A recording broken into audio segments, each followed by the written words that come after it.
What is your favorite baseball slang? Like cheese for a fastball, can of cords for a pop-up. Send your best video responses to Valley Sport West. Hey Gooby, I don't know if it counts as baseball slang, but I've always loved, we need a pitcher, not a belly itcher. Take care, my friend. Bugs Bunny changeup. Uncle Charlie, I love that one. Frozen pizza. Gooby, my favorite baseball term, which is now gone, is loogie. Lefty one-out guy. They're all gone. 3 out minimum. The 3 batter minimum. Yes. What would be your all-time favorite? I love grand salami too. I didn't like giving up a grand salami, but I love that hearing that over the years. Announcers saying that one.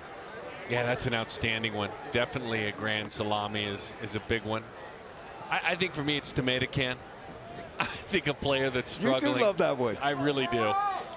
Tomato can. A guy that's just had a tough go of it. You know, they love him. He's a friend. You know, but he just can't help the team anymore as he swings through that one. 0-2 the count. There's so many of them though.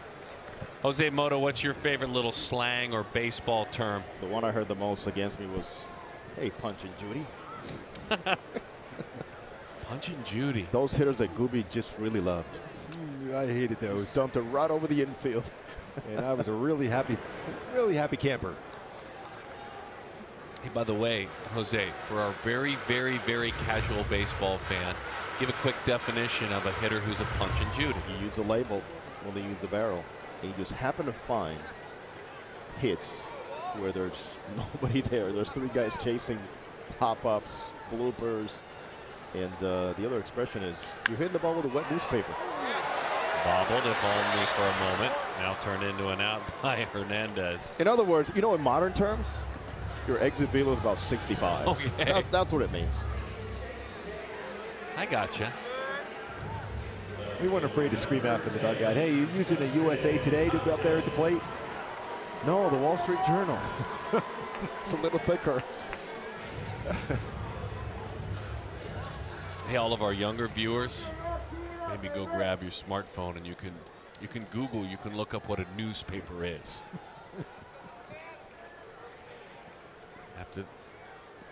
Right there, it's right next to one of Gooby's favorite things, baseball cards, to go look those up. Stats on the back of the trading card, bubblegum cards. But those still quite popular. Anything to describe this? Covered, dinger, bomb.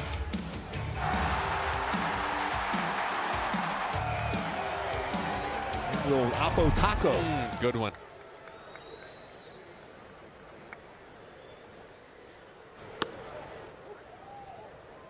Just put a little bit more of an edge in your step. You dig in a little more firm if you're Upton.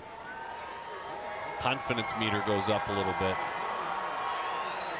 And when you're 33, it's a reminder of your athleticism, your strength. Wow, that's off the plate by about a baseball and a half.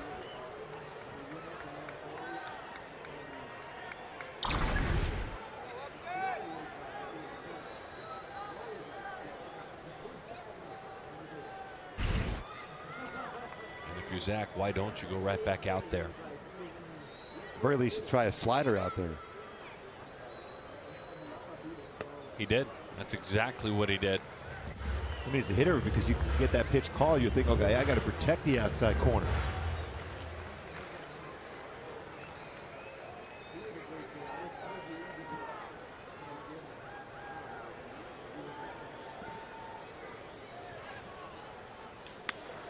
Lines it into center field. Look who's using the big part of the ballpark, Gooby. A home run to right center, base hit to center.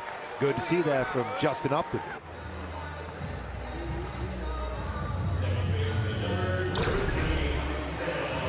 It's amazing how he gets that baseball and just drags it across his jersey in the hip before he delivers it. I know, guys, we talked about opportunities for young players now that Trout's going to be out, but let's not forget, Justin Upton have been benched. Reduced playing time the last few days. I think for him it's time to reclaim that everyday spot and be productive. not just about the new guys or guys that we're not going to be playing a whole lot that we don't know a lot of. It's, you know, a veteran guy reclaiming that spot again. Tell you what, you don't see it too often when the right-handed pitcher, guys aren't getting much of a lead at all at first base. And Butterfield going through some signs. He's probably saying, hey, this stay close enough with that move he has.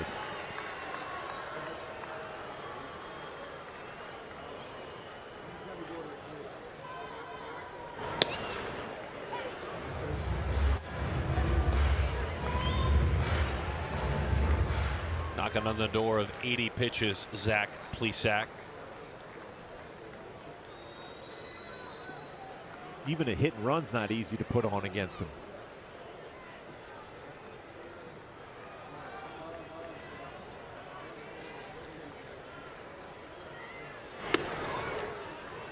Two and one the count. Reason why is because if you put a hit and run on, you have to make contact at the plate. Otherwise, you're going to be out by a long margin.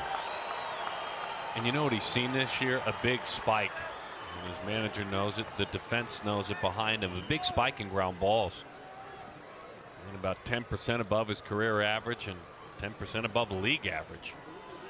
So the runner goes with that in mind, and it's fouled off. By the way, you know, this goes against the book of so many managers around baseball nowadays.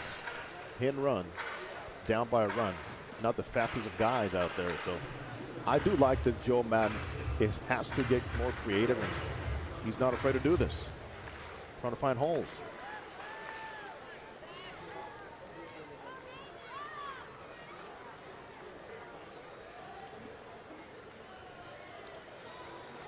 These two field generals dueling as managers in the World Series in 2016.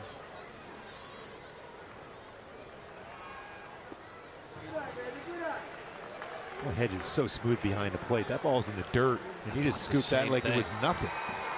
And I want to say this because I don't mean it. It almost looked lazy, but it wasn't. You talk about hands behind the plate. That's not an easy scoop on a fastball.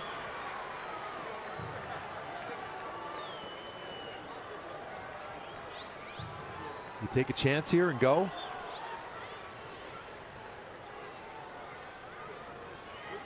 He does. Swung right through. Throw down from the knees right on top of the bag. What a beautiful, beautiful throw without coming out of his crouch from Austin Hedges. You want to talk about shutting down a rally. Strike him out.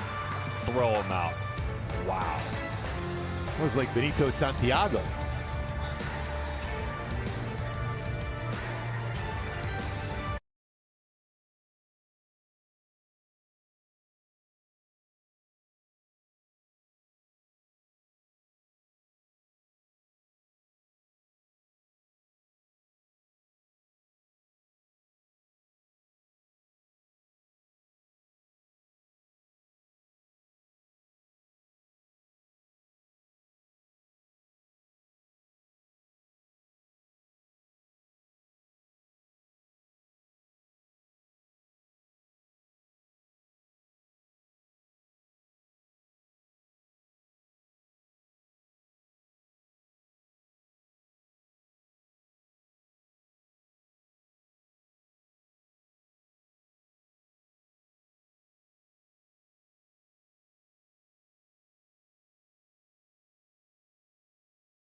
He threw a changeup. That's the pitch he had to deal with.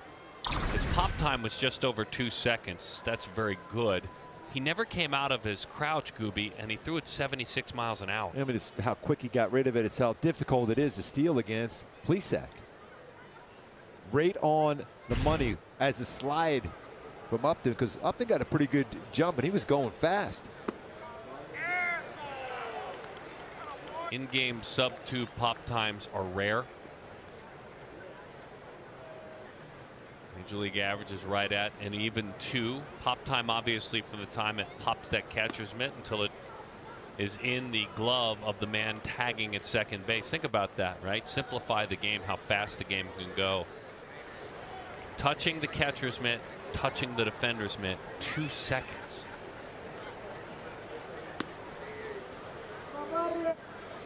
And by the way, all of you backyard ballers, why don't you head outside in a crouch and see how close you can come to throwing at 77 from your knees.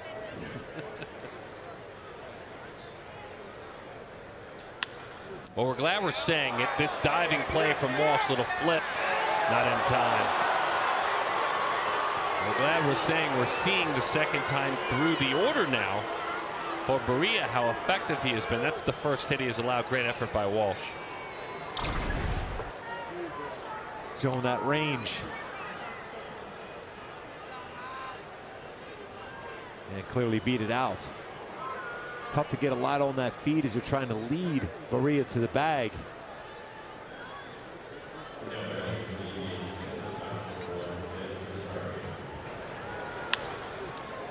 And this is a great play though by Walsh.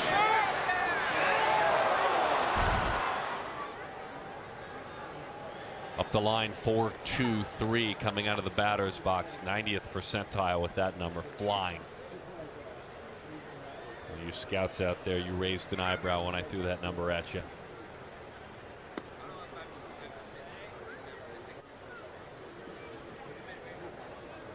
Rosario, couple of singles, lined out to center field as well.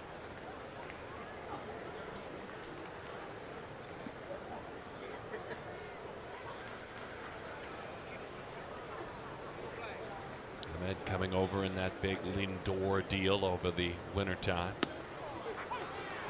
Perfectly placed slider.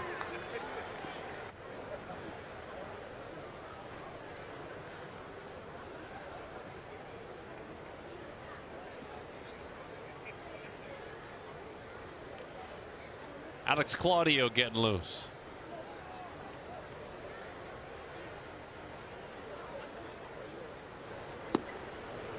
Well, that's all over the lower part of the strike zone. Barria in his career, 238 first time through, 241 second time through.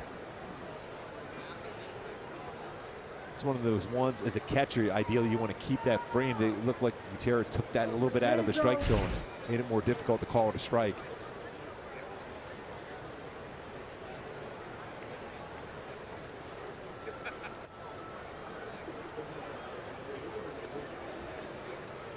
Panamanian-born right-hander.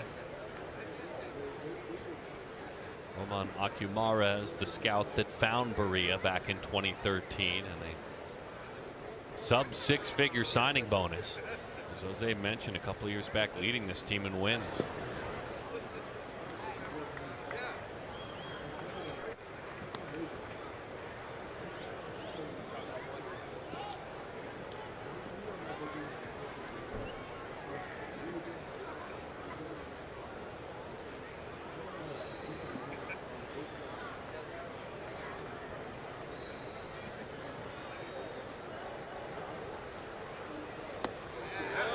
Swings over the top of that one, 3-2 the count. Gutsy 3-1 slider.